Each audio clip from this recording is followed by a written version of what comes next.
Hello and welcome back to the channel, and today we are going to see behind the scenes. That's my usual video camera, but today what I'm going to do is show you around my tiny little mini YouTube studio, and this is basically what you don't get to see but what is behind me, and I'll show you what I do in terms of lighting, sound, lighting, audio and video basically. What are we going to start with? We're going to start with audio. Okay, so in terms of audio, the first thing to talk about is these sound absorbing panels. These are from GIK Acoustics. I've got loads of them all around me basically. More there, all in front of me. Basically this room is, there's loads of hard surfaces. The ceiling above me, as you can see, is a hard surface, so all the sound bounces off it. I've got a massive glass fish tank behind me. There's a desk in front of me, walls everywhere. It's not a very good room. It's a very echoey room. So this has made a real difference. And actually when I talk here, this is when it's most effective because the sound panels are right in front of me. These were from GIK Acoustics in the UK. They're relatively expensive. I spent about 500 quid on these in total. The little black square panels is what I used to use that you can get from Amazon, little foam panels. They do a reasonably good job, to be fair. For the price they're pretty decent, but these were a bit of an upgrade. That's the sound absorption then. What about in terms of audio and the microphone? So my main microphone is this Sennheiser MKH50, which is connected to my camera via a Tascam XLR adapter.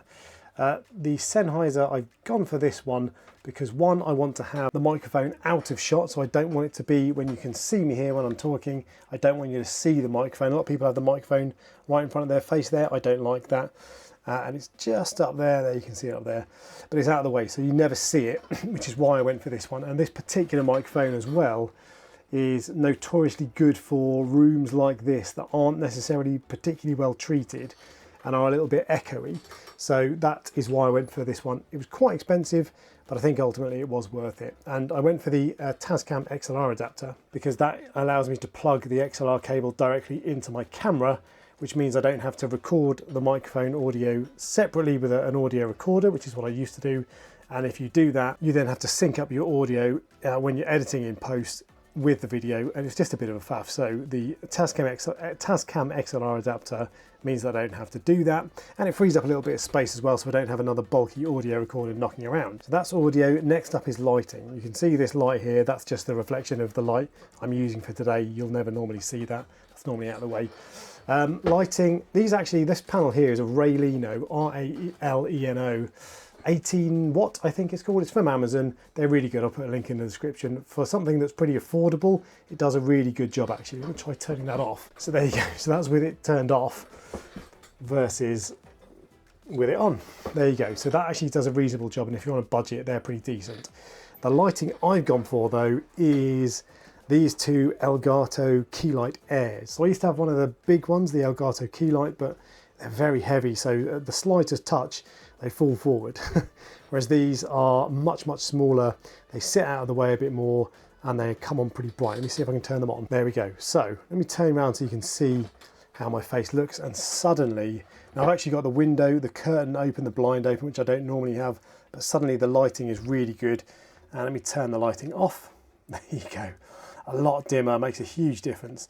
And these key lights give a really nice, even blended light. So there's no shadowing, a tiny little bit of shadowing there, and in my eyes perhaps, but really even spread of light, diffused light, which looks really good. And you can adjust the color temperature. So if you want it to look a bit more blue or a bit more orange, then you can do that. But they're really handy, and they are controllable with this little Elgato Stream Deck. So you can just set this to control various things. So I can turn the light on and off there. I can also turn my room lights on and off there. And then I've got a mute button for if I need to cough on the live stream. Now in terms of the lighting then, so I chose to have these either side of me. When I first set this up, I had just one of them, and I tried to get this kind of dramatic look with a bit of shading on one side, but I just looked like I was sat in the dark. It looked ridiculous. And I eventually got it right and went for two of these, and it just lights me up really well. And it's a really effective way of lighting a small studio. It does give some light, it does create some light on the background, but not an awful lot, which I kind of like because I don't want the back to be completely lit up. But if you do want the back to be lit up, you're probably going to want to have more lights on top of that. All right, so that's lighting and audio. What about the final part, the sexy part, which is video? So the camera I use is a Fuji X-S20. I originally had the X-S10, This, I upgraded to this not long ago because it has a better autofocus. Fujifilm autofocus isn't fantastic, but actually this is perfectly decent and I never have any problems with it.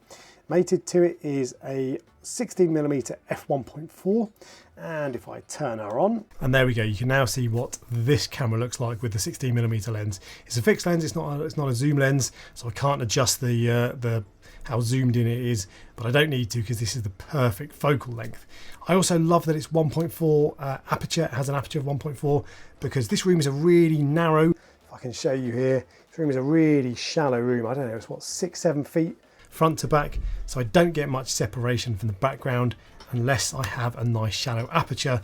And as you can see, I get really good background blur. You can sort of see the bokeh on the bokeh on the corals and on the magazines over my other shoulder as well.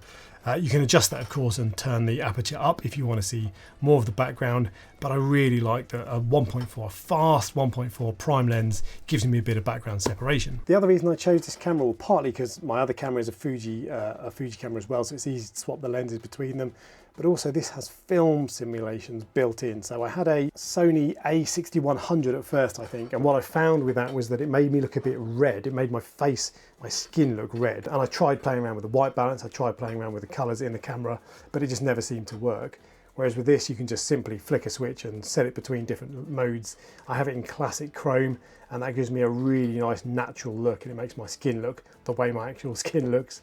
Very, very natural indeed, and just with a nice easy one-touch button. It is of course 4K, which is important, but the other thing that is really important on this is the way I've got it set up. So it's just on this single leg sort of fixed monopod thing.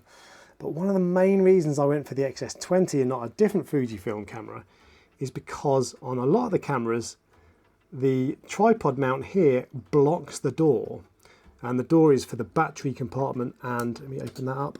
The battery compartment and also the memory card is back there. So if your memory card and your battery are permanently blocked by the tripod mount, you have to take the whole thing off the tripod every time you need to replace the battery or pop out the memory card to transfer the footage onto your computer. And it's a total pain.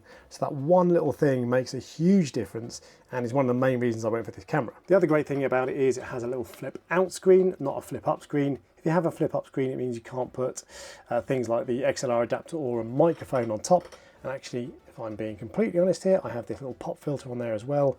It does help with some of the plosives, although it makes a tiny difference. But yeah, so I have a flip out screen, not a flip up screen, which really helps. And that means that I can just check the framing and check that it's recording, all that sort of thing with at a glance. What I have had to do with this is because I've got a few things plugged in, this is the power supply, so this is just it's plugged into the wall socket, so it is permanently fully charged, so I don't run out of juice. I've had to use a 90-degree adapter for the USB-C socket there, because otherwise the cable goes across the screen and makes it useless.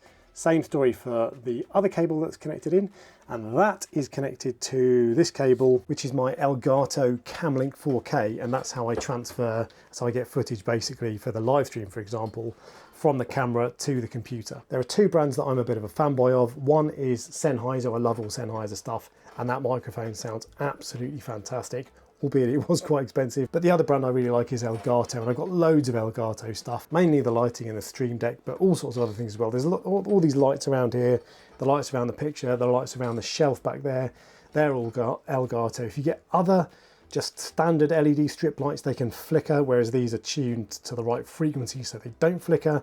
So Elgato just really think about how, they think about the needs of a creator, so they're really handy, they're a really good company. And also actually Elgato stuff as well, these wall mounts, they're absolutely fantastic, and they make the desk look a little bit more tidy, so I don't have to have 3 monopods, 2 for the lights and 1 for the camera. So that's how the lighting is affixed to the wall. The only other thing to show you is audio. So the headphones I use, and these are for the live stream and for playback, these are studio monitors effectively for monitoring the audio and checking the audio when I'm editing, and these are Sennheiser HD25 lights, and I went through a few sets of headphones. These are fantastic. Again, I'm a massive Sennheiser fanboy, but these are relatively inexpensive. I think they're about 100 quid, but more to the point, they're small, so they don't look absolutely ridiculous when you're on the live stream. Some people have these huge headphones that I always find quite distracting.